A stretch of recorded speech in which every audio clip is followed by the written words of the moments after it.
Welcome to the Tech Egg. Don't get scrambled. Enjoy the video. You start by isolating a clean example of the unwanted sound so the tool can learn it. Load your original high bitrate audio or WAV, then duplicate the track to preserve the source.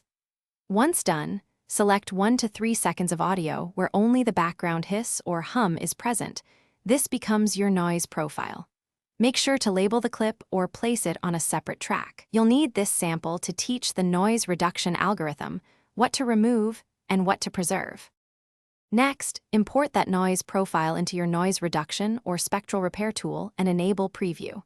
You'll adjust reduction amount, attack and release times, and smoothing to avoid artifacts.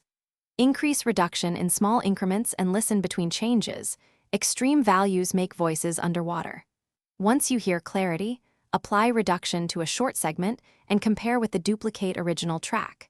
Make sure to balance between noise removal and natural tone. The goal is intelligibility, not silence. Finally, render the processed audio and perform a targeted cleanup pass. Use spectral repair or manual erasure for remaining clicks, and apply gentle EQ to restore warmth. Match levels between processed and raw tracks with a limiter or gain trim. Once done, listen end-to-end and export to a high bitrate file.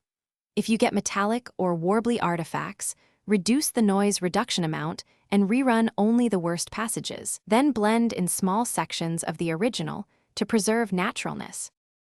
Thanks for watching. Consider subscribing if I helped unscramble your problems.